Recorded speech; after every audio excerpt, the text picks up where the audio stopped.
मेरी शादी को 21 साल गुजर गए थे। आज मेरी बीवी चाहती थी कि मैं किसी और औरत को बाहर रात के खाने के लिए ले जाऊं। मेरी बीवी ने कहा कि वो मुझसे मोहब्बत करती है, लेकिन वो ये भी जानती है कि वो दूसरी औरत भी मुझसे बहुत मोहब्बत करती है और वो औरत बहुत खुश होगी अगर मैं उसके साथ कुछ वक्त गुजारूंगा। वो दूसरी औरत जिसका जिक्र मेरी बीवी कर रही थी वो और कोई नहीं, मेरी माँ थी। वो 19 साल पहले बेवा हो चुकी थी, लेकिन मेरा काम और फिर मेरे 3 बच्चे मेरे लिए बहुत बड़ी जिम्मेदारी थे कि मैं मुश्किल ही अपनी उससे माँ से मिल पाता था। इस रात मैंने अपनी माँ को कॉल की और इन्हें खाने के लिए मदऊ किया। उन्होंने मुझसे पूछा कि मैं ठीक तो हूँ, क्योंकि आज से पहले मैंने कभी उनके लिए शायद ऐसे वक्त ना निकाला था। मैंने इन्हें बताया कि मैं उनके साथ कुछ वक्त गुजारना चाहता हूँ। वो ये सुनकर बहुत खुश हुई, क्योंकि इतने साल बाद इन्हें अपने बेटे के साथ वक्त गुजारने का मौका मिला था। जुमे के दिन ऑफिस से फारिग होकर मैं इन्हें लेने के लिए पहुंचा। मैं कुछ घबरा रहा था, क्योंकि कुछ भी हो इतने साल बाद अपनी अम्मी से मिलने भी नहीं, मुझे हिचकिचाहट महसूस हो रही थी। जब मैं पहुंचा तो मेरी अम्मी मेरा ही इंतज़ार कर रही थी और वो मुझे देखकर मुस्कुराने लगी। उन्होंने मुझे बताया कि उन्होंने अपने सब दोस्तों को बताया कि आज उनका बेटा सिर्फ उनके लिए वक़्त निकाल कर इन्हें खाने पर ले जा रहा है। ये सुनकर उनके सब दोस्त बहुत मुतासिर हुए।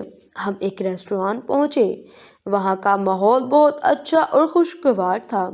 बैठने के बाद मुझे मेन्यू पढ़ना था, क्योंकि अब अम्मी तो सिर्फ वही लफ्ज़ पढ़ पा रही थी जो बड़े हरूफ में थे। मैंने जब अम्मी की तरफ देखा तो वो मुझे ही देख रही थी। उनके चेहरे पर एक मायने खेज मुस्कुराहट थी। उन्होंने मुझे कहा कि वो हमेशा मुझे मेन्यू पढ़कर सुनाती थी जब मैं छोटा था। मैंने उनसे कहा कि आज वो मुझे इस मौके से मुस्तफ़ीद होने दें। खाने के दौरान हमने बहुत सारी बातें की, एक दूसरे की ज़िंदगियों के बारे में भी बातचीत की। जब हम घर पहुंचे तो उन्होंने मुझे कहा कि मैं तुम्हारे साथ दोबारा जाऊंगी, लेकिन इस दफ़ा मैं तुम्हें मदऊ करूंगी कि मैं राज़ी हो गया। जब मैं घर पहुंचा तो मेरी बीवी ने मुझसे पूछा कि हमारी मुलाकात कैसी रही। मैंने कहा कि बहुत अच्छी, मेरी सोच से भी ज़्यादा अच्छी। कुछ दिन बाद अचानक मेरी अम्मी को हार्ट अटैक आया और वो इस दुनिया से रुखसत हो गई, और ये सब इतना अचानक हुआ कि मुझे उनके लिए कुछ करने का मौका ही ना मिला। कुछ दिन बाद मुझे एक लिफाफा मौसूल हुआ। उसमें उसी रेस्टोरेंट की रसीद कापी थी। साथ ही एक खत भी था जिसमें लिखा था कि मैं एडवांस में यहाँ का बिल जमा करवा दिया है। मुझे पता नहीं कि मैं वहाँ होंगी या नहीं, लेकिन फिर भी मैंने 2 लोगों के लिए जमा करवाया है, एक तुम्हारे लिए और एक तुम्हारी बीवी के लिए। तुम अंदाज़ा भी नहीं कर सकते कि इस रात को मेरे लिए कितनी अहमियत थी।